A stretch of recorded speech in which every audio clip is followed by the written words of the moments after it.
Davom etamiz. Qozog'istonning Ostona shahridagi ko'p qavatli binoda yong'in sodir bo'ldi. Hodisa Yesil tumani Turkiston ko'chasidagi 21 qavatli uyning 15-qavatdagi xonadonda sodir bo'lgan. Fojia vaqtida 20 kishi evakuatsiya qilingan. Biroq boshqa bir xonadonda 3 nafar voyaga yetmagan bolaning jasadi topilgan. Yana bir ayol kuyish jarohatlari bilan shifoxonaga yotqizilgan. Politsiya yong'in vaqtida voyaga yetmaganlar o'limi bo'yicha jinoyat ishi qo'zg'atilganligini bildirdi. Endi jahon sahnida ro'y berayotgan shu kabi voqea hodisalar sharhiga navbat.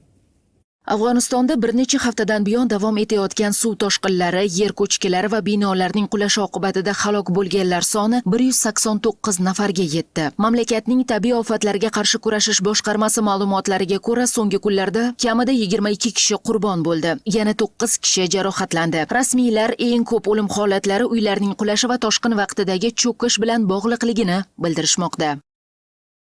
Buyuk Britaniya AQSh tomonidan e'lon qilingan Hormuz bo'g'ozining blokadasida ishtirok etmasligi ma'lum qildi. Mamlakat bosh vaziri Keir Starmer ko'rsatilayotgan bosimga qaramay, Buyuk Britaniya Eron bilan urushga aralashmasligini, London dengiz qatnovi erkinligini qo'llab-quvvatlashini hamda bo'g'ozdan o'tish uchun to'lov joriy etilishi qabul qilib bo'lmas chora ekanligini aytdi.